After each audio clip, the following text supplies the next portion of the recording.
Internet पर जब मैं यूक्रेन में फैल रहे सनातन कल्चर के बारे में सर्च कर रहा था, तब अचानक से गूगल पर मुझे कुछ ऐसा मिला जिसको देखकर मेरे लिए खुशी का कोई ठिकाना नहीं रहा, क्योंकि मैंने कभी सपने में भी नहीं सोचा था कि यूक्रेन में कुछ ऐसा भी मौजूद होगा। तो ये है यूक्रेन का पहला और एक अच्छे तरीके से स्थापित किया गया हिंदू टाउन, जिसका नाम है न्यू मायापुर, यानी कि नया मायापुर।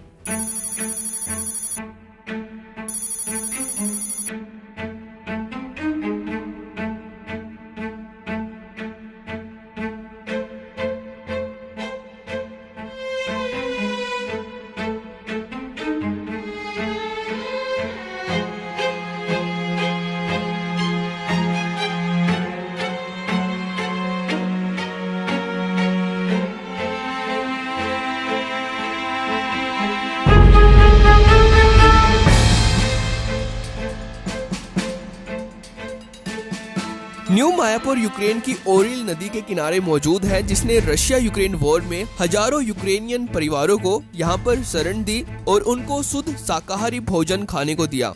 और इन यूक्रेनियन परिवारों को सनातन के प्राचीन धर्म शास्त्रों के माध्यम से सनातन का अपार रास्ता दिखाया, जिसके कारण यूक्रेन के इन हजारों परिवारों ने इस टाउन में ही रहकर सनातन धर्म को अपने जीवन में उतारने का फैसला किया। पर यूक्रेन में मौजूद इस टाउन और इसकी प्रेरणादायक कहानी के बारे में हम में से 99% लोगों को पता ही नहीं है। तो इसलिए आज की ये वीडियो हम सबके लिए काफी ज्यादा इम्पोर्टेंट है कि आखिरकार यूक्रेन में ये हिंदू टाउन कहाँ पर है, किसने इसका नाम मायापुर रखा और आखिर कब इसको यहाँ पर स्थापित किया गया। तो इसलिए वीडियो को पूरा जरूर देखना। और अगर आपको मेरा काम पसंद आता है तो मुझे सपोर्ट करने के लिए इस चैनल को सब्सक्राइब कर लेना, जिससे सनातन पर मैं आपके लिए ऐसी ही डीप रिसर्च वीडियो लाता रहूं।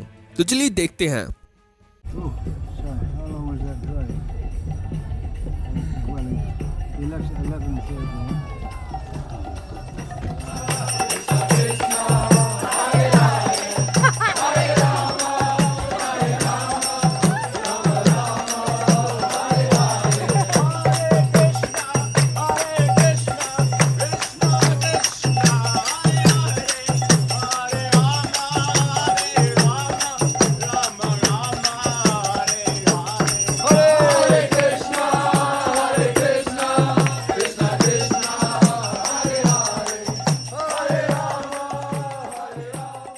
तो दोस्तों, यूक्रेन का ये न्यू मायापुर 370 एकड़ में फैला हुआ है और इसको साल 2007 में इस्कॉन के यूक्रेनियन डिवोटीज के द्वारा यहाँ पर इस्टेब्लिश किया गया था, ताकि कृष्णा कॉन्शियसनेस के द्वारा यूक्रेन में भी सनातन का प्रचार हो सके। और वहाँ पर इस न्यू मायापुर हिंदू टाउन को दिशा निर्देश दे रहे हैं एक यूक्रेनियन हिंदू और भगवान कृष्णा का सच्चा भक्त प्रेमराज दास, जो न्यू मायापुर के मेन लीडर हैं। इनका उद्देश्य है यूक्रेन में गायों की रक्षा करना, यहाँ के लोगों को वैदिक ज्ञान देकर पूरी तरह से शाकाहारी भोजन पर निर्भर करना और इनको सनातन के प्राचीन वैदिक नियमों पर जीवन जीने के लिए प्रेरित करना। इसी उद्देश्य के साथ ये यूक्रेन में सनातन को फैलाने के लिए पिछले कई सालों से अपने तन मन और धन से लगे हुए हैं, ताकि यूक्रेन में ज्यादा से ज्यादा कृष्णा टेम्पल और हिंदू टाउन्स बन सके।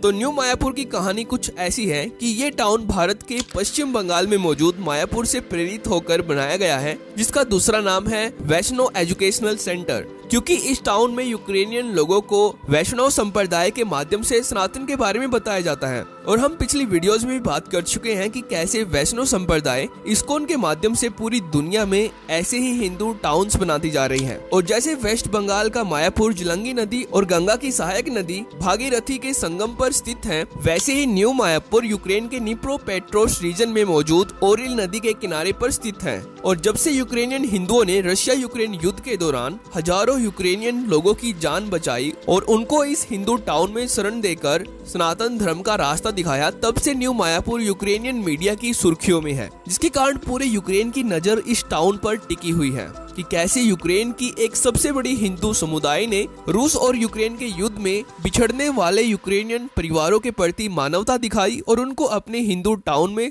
शरण देकर सनातन में नया जीवन जीने के लिए प्रेरित किया।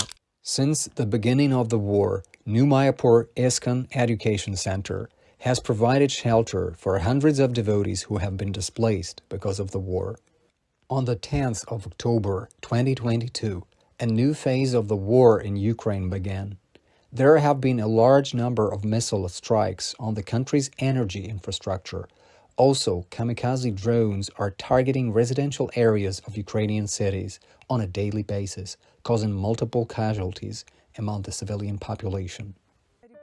Hare Krishna. My name is Shudanandana Prana Devidasi. I am from Zaporizhia. Recently, it has become impossible to stay in Zaporizhia, and now we have come to New Mayapur. When we were in Zaporizhia, it was very heavily bombed, and when I arrived here in New Mayapur, it took me 3 days to understand that I was in New Mayapur, that it was calm and warm here, that everyone is happy to see me here, everyone is ready to help me and support me. My name is Rupa Manocha. Together with my wife, Lata Manjari, we have come here to New Mayapur from Dnipro.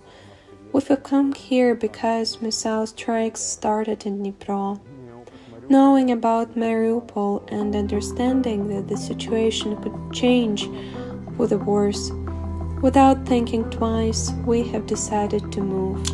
जैसे कि Ukraine की एक नागरिक ईश्वरी वृंदा देवी दासी ने बताया कि जब यूक्रेन के शहर मैरियुपोल में भारी गोलाबारी और बमबारी हो रही थी, तब मेरी माँ और मेरी बहन ने अपने हस्बैंड और अपने 2 बच्चों के साथ यूक्रेन के इसी शहर में 2 महीने गुजारे। पर इन 2 महीनों के दौरान मेरा इनके साथ कोई भी कांटेक्ट नहीं हुआ, पर मुझे भगवान कृष्ण पर पक्का विश्वास था कि वे उनको कुछ भी नहीं होने देंगे, और यही हुआ। वे सभी सही सलामत न्यू मायापुर में आए और यहाँ आकर उनको एक शांतिपूर्वक जीवन जीने के लिए सभी सुविधाएं दी गई और भगवान कृष्ण की भक्ति के माध्यम से सनातन धर्म का रास्ता दिखाया। तो ईश्वरी वृंदा देवी दासी के परिवार की तरह इस टाउन में आए हुए हजारों यूक्रेनियन परिवारों की सेम ऐसी ही कहानी है। पर दोस्तों केवल इतना ही नहीं, वैष्णव संप्रदाय के अनुसार न्यू मायापुर में भगवान श्री कृष्णा के साथ साथ भगवान विष्णु के सभी अवतारों और सभी रूपों की पूजा की जाती है। इसलिए हर साल न्यू मायापुर में भी भगवान जगन्नाथ की रथ यात्रा निकाली जाती है और भगवान जगन्नाथ की इस रथ यात्रा में शामिल होने के लिए न्यू मायापुर के साथ साथ यहाँ पर मौजूद दूसरे यूक्रेनियन लोकल्स भी इस रथ यात्रा में शामिल होने के लिए आ जाते हैं, जिसका नजारा कुछ ऐसा होता है। पर दोस्तों, न्यू मायापुर में हमेशा मौसम इतना सुहाना नहीं रहता।